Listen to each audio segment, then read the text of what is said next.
can tell you that. The pain and whatever it is, whether it be a rib, and hopefully it's not an internal organ. Oh, God. You know, remember Chris Sims went through the spleen situation and all that other stuff. I hope that's not the case. I mean, he just took 2 wicked shots in the same spot. It seemed like the right under part of his ribs is where the helmet and shoulder pads hit him twice. And the first time I'm thinking that he had the wind knocked out of him. The second time, not only did he get the wind knocked out of him, he also got hit right there in the rib.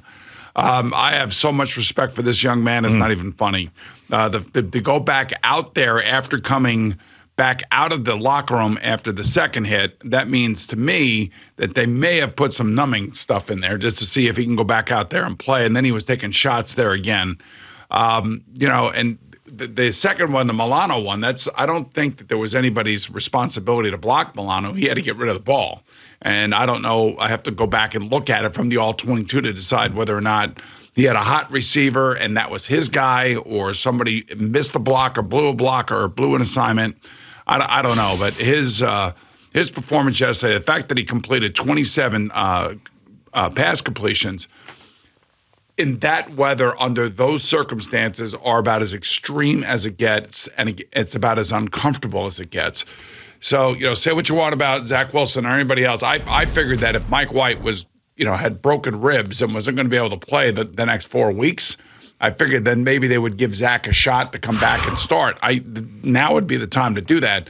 But I hope that's not the case for this young man, because he's obviously shown that he belongs behind center, that he has everything that it takes to be a starting quarterback, that he understands this offense, and under extreme circumstances, he went out there and he played his ass off. So I've always had respect for these guys that play, but I have a newfound respect for Mike White. And I think Tony Romo caught it perfectly yesterday, saying, this is this guy's life. Mm-hmm. This is his career, and he knows that he has to get back out there. He knows that he has to make himself available, because what happened to him last year has now almost happened to him again this year. Right, and that's what I was thinking last year with him coming back on the field, that he was probably saying to himself, this is not going to happen again. Like, I'm not going to get this opportunity, get hurt, and then get replaced again. I don't care if I've got 15. I don't even know how many ribs you have. I don't care if I got 15 broken ribs. I'm going back out there, and I am playing because it's that important to me. We all knew that Mike White could play after that Bengals game, but the real question was, how long could he play at a high level, and could he go through the rigors of an NFL season week in and week out? And if he comes back and he's healthy and he starts against the Detroit Lions and plays well again, all the questions have been answered about him. But I think there's one problem, and it's something that nobody's ever going to say publicly from the team side. Okay. And that is, he takes a lot of hits, and you can't, for some reason, Kirk Cousins takes some hits, but he gets up and he continues to play. Tom Brady took some hits yesterday, gets up, continues to play.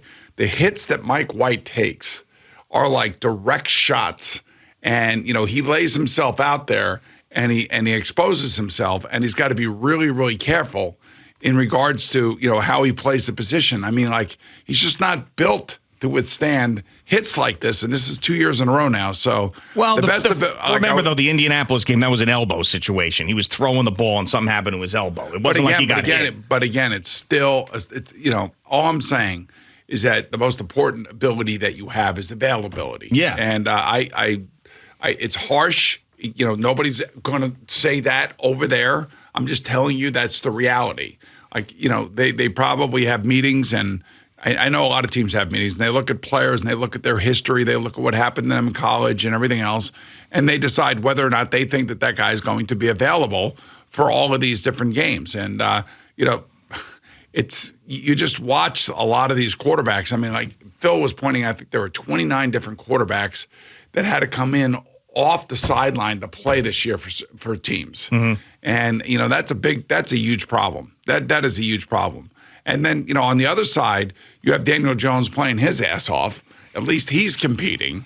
The rest of the team was basically manhandled yesterday. And you said it, the discrepancy between the best team in the league and your team is significant. Well, yeah, it's talent. I mean, I love the coach. I love the GM. I love what they're building there. But just right now, this roster is what it is. And today is not a day to slam the Giants and rip everybody. It's just not. I mean, because they have what they've done to put themselves in a position to even compete for a playoff spot is amazing. And they're still in the playoffs right now. They're right. They still are. And Seattle lost. And they very well might get in. Right. Seattle ends up losing to the Carolina Panthers at home. And the Giants still have the Indianapolis Colts at the end of the year and potentially an Eagles team that's not playing for anything. So it's still there. But, I mean, we all knew this. We all knew that the Philadelphia Eagles were that much better than the Giants, and it showed. So this team, the interesting thing about the Giants going forward has this stretch that they have gone through where they're 0-3-1 in their last 4.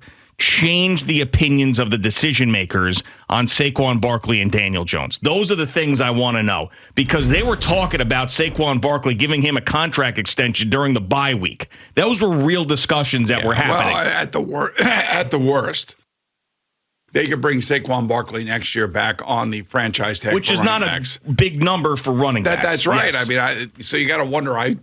I haven't heard the number that the Giants had offered Saquon, but the Giants are covered in that regard because, that's basically a number that's manageable. Right, it is, and they may end up doing that, but they were discussing a contract extension. They were talking about multiple years with Saquon Barkley during the bye week, and, ever since then, he's gotten banged up. It's been a shoulder, it's been a stinger, it's been this, it's been that, and his production has gone right down the tubes.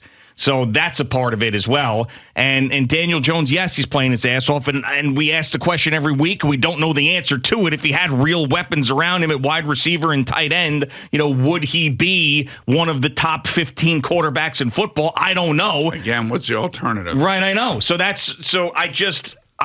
That's going to be the toughest decision. It really is, because, it almost would have been better from a decision-making standpoint if both these guys fell flat on their face and they won 4 games again, because right now it's very confusing, I'm sure, for the decision-makers on what to do with these guys. Phil Simms said yesterday in the NFL Today that both Daniel Jones and Saquon Barkley will be back next year. Okay. That's what that came right out of his mouth, and I was like, what? Really? They've already made the decision? I was shocked that he said it, and obviously he's rooting for the Giants, but they got a long way to go, man. No, of course. And currently constructed with the injuries that they have, and with the lack of production at wide receiver, the secondary that is a complete and utter disaster, and an offensive line that basically got torched by one of the better defensive lines in football yesterday. I think Joe Shane and Brian Daboll got to sit there and go, man, holy crap, we are a long way away from being able to compete with this team at this level. And the good news is, from the perspective of the Giants and losing yesterday, and of course Minnesota losing to Detroit yesterday, you have now a 2-game lead by the Eagles over the Minnesota Vikings for the number 1 seed. That is correct. So as you said, it's actually a 3-game lead because they got the tiebreaker on. Okay, so a 3-game lead on them. Right. The Cowboys are still looming. They are. So they're still looming. And the thing that I would say is that there is a good chance now that maybe Nick Sirianni, I don't think he's going to take the foot off the gas the next time the Giants play. Remember, they have a bye. They'll be the only team with a bye. So but they don't want to go into 2 weeks worth exactly, of buys. That's what I'm saying. So they'll at least play their guys a little bit, I would imagine. Sure, they will. At least a half, I would think. Right. So, I'll tell you, the other team that's really interesting is the Lions, and the Lions are coming this week to see the Jets. Yeah, so they are 5-1 in their last 6. Their offense is borderline unstoppable at home. They score around 30 points a game at home, but going to MetLife Stadium, I'll take a look at the weather now. Who knows? We're about a week away. But it's going to be cold. Yeah. That's for sure. Yeah, but I don't know if there's going to be precipitation or anything else, but that's going to be a factor. Like, they're not the same team outdoors. Jared Goff's not the same quarterback outdoors, so you at least have that going for you. But yeah, I mean, they've completely turned it around. Everybody's making fun of them. It's funny. They did the roller coaster thing. Everybody was high on the Lions coming out of Hard Knocks. Then they went way down. They got shut out at New England. Just really, really bad. Everybody's making fun of Dan Campbell. This guy's not going to make it through the season. Then all the way back up as they are 5-1 in their last 6. And there was a reason why they were favored yesterday, because they took it to the Minnesota Vikings and they won that game. And who the hell knows? I mean, they might surge right into a wild card spot at this point. Yeah, that would be the team that I would be worried about. The fact that Seattle lost yesterday was big for the Giants. The Giants right now sit number 7. In the playoff race, And, and you talk about a huge game. This is why this game was flexed to Sunday night. But I don't know. I don't know what this game's going to look like Sunday night. It's going to look like every one of the games between these two teams. It's going to be the same game that they played when they tied, right? I mean, it's going to be right around there. 23-20, 2017, 2020. That's what it's going to be. Of course, we know exactly what it's going to look like. Well, I will say that it's going to be a long week for Giant fans. And Giant fans are going to expect a victory come Sunday night. If they can get that victory on Sunday night, then you wash out the stink of this particular game. And then you probably are going to make the playoffs if you can, but you got to win Sunday night. Yeah, I would agree. I mean, if they end up beating the Commanders, and remember, though, this is a tougher game than the one they had at home because it's on the road. And on top of that, the Commanders are coming off of their bye, where the Giants are coming off a game where they just completely crushed. So that to me is not a good situation for them. But yeah, if they win that game 100%, you feel great about them grabbing one of those wild cards. And then whatever, you're in the playoffs and you see what happens. And you actually get a week as a fan to think about a playoff game, which was unfathomable prior to the season. But, I mean, on the other hand, the team that I saw yesterday doesn't look like they're going to win a game the rest of the year. Yeah, well, so let's remember that. We've seen teams go through a game like that, and, let's face it, Philadelphia is rolling. Jalen Hurts is rolling. I think he probably took over the top spot for the MVP yesterday based on what Patrick Mahomes and Kansas City did out in Denver yesterday through 3 interceptions. It was, not pretty, and that game should never even had a life to it until he threw 2 interceptions in the first half, and Russell Wilson somehow, got his team into the end zone. The other thing I would say about the Jets, with Mike White, hopefully he's going to be able to be okay and play. And number 2 is Quinnen Williams. Yeah, I know. That's a big loss for them. And the thing about what Detroit has one of the better offensive lines in football. That's one of the reasons why they're playing as well. And now with Jamison Williams back, you have basically 3 wide receivers that you got to deal with. Sure, absolutely. And their run game is one that has to be reckoned with as well. So, yeah, I mean, that team, if Jared Goff is playing the way that he has played the last 5 out of 6 weeks, I mean, then they really could pick off anybody. But their defense is still horrible. You got to remember that. And this is why I think, if you get, so it's going to be 36 degrees. That's what it says on Sunday. The wind's about 10 to 20, but it doesn't look like any precipitation. So, I mean, Mike White should be able to put up some numbers against that defense. He should be able to. I haven't heard anything about, what the hospital visit revealed. Well, it said that it was fine. He ended up being out on the plane. He checked out okay. I mean, it didn't seem like he's got a bruised pancreas or anything. Sounds like he's all right.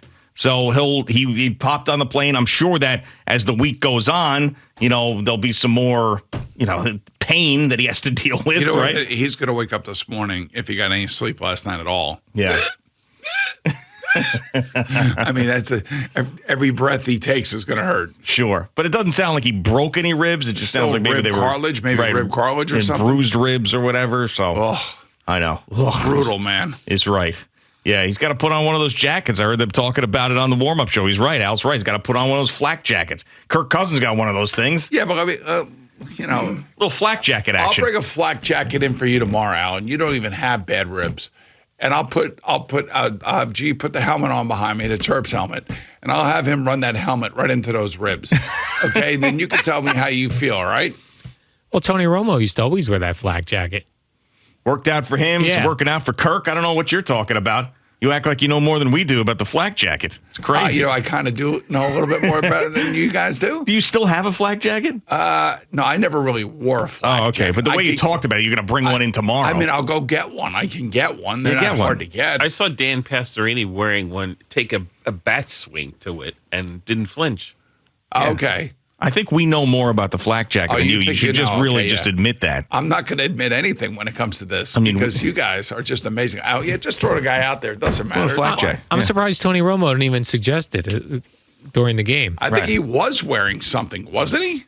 Not like the big one. Like the other thing about wearing one of those big ones like that. Yeah. I mean, those things are cumbersome. They get in the way. I mean, I can't believe I never wore one of those things. You and Tony Romo don't know anything about flak jackets. Just take the L on this. It's crazy. Yeah, please, just take the L. Why don't you idiots take the L on You guys didn't even wear cups, which is crazy. Right, we didn't wear cups. Yeah, we don't wear cups. I mean, My God. I think you know everything because you played the position. I mean, by the way, you look at these players, they don't even wear knee pads or thigh pads or anything. No. And in some cases, they don't even want to wear shoulder pads. Remember the girdle? You know the girdle? Yeah, I remember the girdle. You pull the girdle up, it had the hip pad, it had the ass pad, and everything, yes. They don't wear the girdles in the NFL, do they? No, the funny thing is, I remember when Bill Cowher was playing. He had a girdle? And he was a special teams guy. He had those padded hand gloves. Oh, yeah. The arm sleeve. Oh, goodness. The neck roll. Right. My goodness. Wore huge shoulder pads. Got to protect yourself. Not anymore now. The boys go out there. They try to wear as little as they possibly can. Thank you for watching. Please like, comment, and subscribe. And don't forget to hit the red bell so you're notified when we have new content.